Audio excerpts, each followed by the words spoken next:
If Mindease was rewriting memories, there had to be evidence in the original files, something they couldn't change. Rachel pushed through the VA hospital's main entrance, the familiar smell of antiseptic and despair hitting her like a wall. How many times had she walked these halls, fighting bureaucracy to get her patients the help they needed? How many veterans had she watched give up, beaten down by endless paperwork and waiting lists? The reception area was eerily empty. Her footsteps echoed on the linoleum as she made her way to the records department. The fluorescent lights above flickered, each flash revealing strange shadows that shouldn't exist. At the records desk sat an elderly clerk she'd never seen before, though something about him seemed familiar. His name tag kept changing every time she blinked. "I need to access some patient files," Rachel said, showing her credentials. The clerk smiled, that same serene smile. "Of course, Dr. Morgan, just like the last time, and the time before that, and the time before that." Rachel's hand tightened on her cane. "Now, what do you mean?" "You always come here," he said, his voice overlapping with others. "Always searching, always forgetting. The prism likes your memories best. They taste of guilt and duty and sacrifice." The clerk's skin began to ripple, revealing a second crystal-like skin underneath. Rachel backed away, but the door behind her had vanished, replaced by a smooth wall. "Do you know why they chose veterans first?" the clerk asked, standing. His movements were wrong, too fluid, like a puppet with too many joints. Such rich memories, such deep trauma. And the system made it so easy. All those men and women desperate for help, beaten down by bureaucracy, ashamed to admit their suffering. Mindease offered a solution. No waiting lists, no paperwork, no stigma, just peace. The walls began to pulse with an otherworldly light. Rachel saw faces in the patterns. Hundreds of veterans, their expressions frozen in that same serene smile. "They were feeding us," Rachel whispered, the horrible truth dawning. "Using the VA's failures to harvest us." The clerk's face split into a geometric pattern of light and shadow. "Very good, Doctor, but it's more than that. The memories aren't just food, they're building blocks. Reality is such a fragile thing held together by shared experiences, shared truths. Change the memories. And you change reality itself," Rachel finished, her blood running cold. "Exactly," the clerk's voice echoed, now coming from multiple mouths forming across his face. "And soon, very soon, enough memories will be changed. The prism will be complete. Reality will shift." Rachel swung her cane at the clerk, but it passed through him like smoke. His laughter rippled through the air, bending light and sound. The walls of the room began to fold in on themselves, creating extreme angles that hurt her eyes. She ran, or tried to. The hallway kept stretching, contracting, twisting. Every door she passed showed a different version of her life. In one, she was still in Kandahar, both legs intact, saving Martinez. In another, she'd never joined the military at all. Each reality felt true, felt right, pulling at her consciousness like a hungry tide. "Dr. Morgan." Rachel spun around. Mike Torres stood at the end of the hall, or what was left of the hall. His form flickered between his current self and a young soldier from decades ago, speaking in languages he'd never learned, remembering wars he'd never fought. "The memories," he gasped, his voice shifting between English, Vietnamese, and something older, something that made Rachel's ears ache.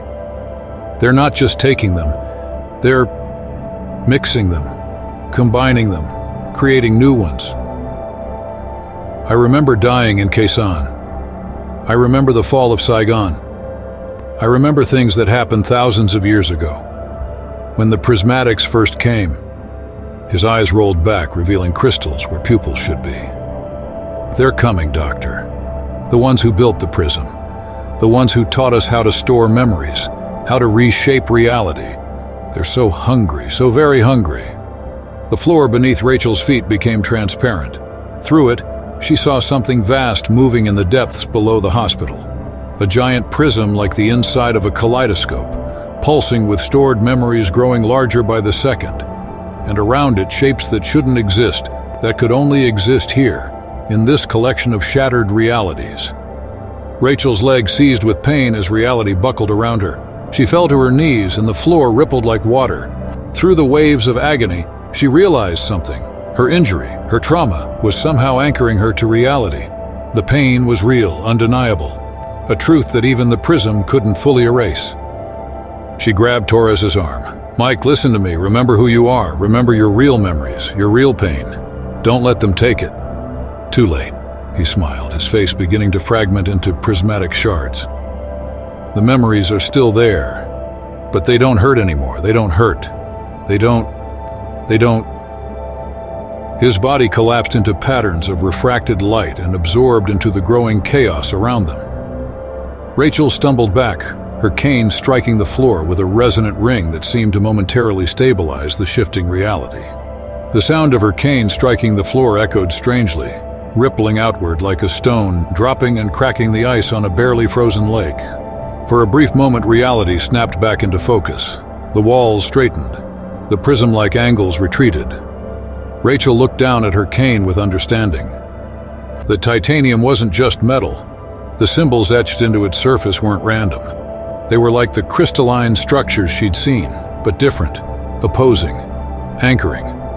A memory surfaced, not one of hers, but one of Torres's displaced ones. Ancient beings, rising from deep caves, bringing gifts of crystal and memory. And those who fought them, who forged weapons from metals that could hold reality in place. The building shuddered. Through every window, Rachel could see the sky fracturing, showing glimpses of other realities bleeding through. The prism was nearly complete. She had to reach it, had to stop it. But as she moved toward the basement, each step became a battle against shifting space. The stairwell suddenly twisted into an irregular spiral, each floor containing versions of the hospital from different times, different realities. "Dr. Morgan." Janet stood at the bottom of the stairs, but not the Janet she knew. This one's skin was translucent, showing crystalline structures pulsing beneath. "You can't stop it," Janet said, her voice echoing with countless others. "The prism must be completed. The prismatics must feed. And your memories, your perfect, painful, precious memories, they will be the final piece." The air around Janet began to twist, reality warping as she reached out with two long fingers. But Rachel was ready. She struck her cane against the floor again, the sound ringing true through the chaos. Janet screamed, a sound that contained multitudes, that spoke of depths and darkness and hunger. The crystalline skin began to fracture. "The memories," Janet gasped, her form beginning to dissolve. "They're supposed to feed them, but you're using them as a weapon. The pain, the truth." Rachel understood now. The prism didn't just store memories. It needed them to be malleable, fluid, stripped of their sharp edges. But real memories, true memories, especially the painful ones, they could cut like knives. She began to remember not just Kandahar, but every moment of pain and loss and triumph, every veteran she'd helped, every battle she'd fought, both on the field and in her office. She remembered them all, held them close, let them fill her with their undeniable truth. The walls around her began to crack, showing the prism beneath the hospital's facade. And deeper still, massive shapes moving in the dark, reaching up with appendages that bent space itself. Rachel descended into the hospital's depths, each strike of her cane sending cracks through the crystalline growths around her. The basement had become a vast cathedral of strange and impossible shapes, the prism at its center pulsing with stolen memories. Faces swirled within its facets, thousands of veterans, their pain and trauma feeding the hunger of things that lurked just beyond reality's edge. At its base stood General Harris, his form now more crystal than flesh. "You could have been part of it," he said, his voice resonating with otherworldly frequencies. "Could have helped reshape reality itself. No more war, no more trauma, no more truth to bind us." "The truth isn't what binds us," Rachel replied, gripping her cane tighter. "It's what makes us human. Our pain, our memories, they're not just things to be stored away. They're who we are." The prism flared and Rachel felt the weight of countless altered realities pressing in. But she held onto her memories, Martinez's hand going limp in hers, the burning agony of her lost leg, every moment of grief and triumph that made her who she was. With a cry that echoed through multiple dimensions, Rachel brought her cane down on the prism's surface. Reality itself seemed to scream as cracks spread through the crystalline structure. The prismatics in the deep facets, their vast forms beginning to rise. "What have you done?" Harris howled, his body shattering into prismatic shards. The prism exploded, releasing a flood of memories. Rachel felt them all rushing past, every stolen moment, every altered truth returning to its rightful place. The basement collapsed inward as the prismatics retreated, their feeding ground destroyed. Rachel awoke in the hospital parking lot, her leg throbbing but real. Around her, dazed veterans were coming to their senses, their true memories restored. The sky above was just sky again, reality settling back into its proper shape. Her phone buzzed, a text from Maria Torres. "Dr. Morgan, Mike's asking for you. He remembers everything now. The real everything." Rachel smiled, leaning on her cane. Just titanium now, but somehow stronger for having helped anchor reality itself.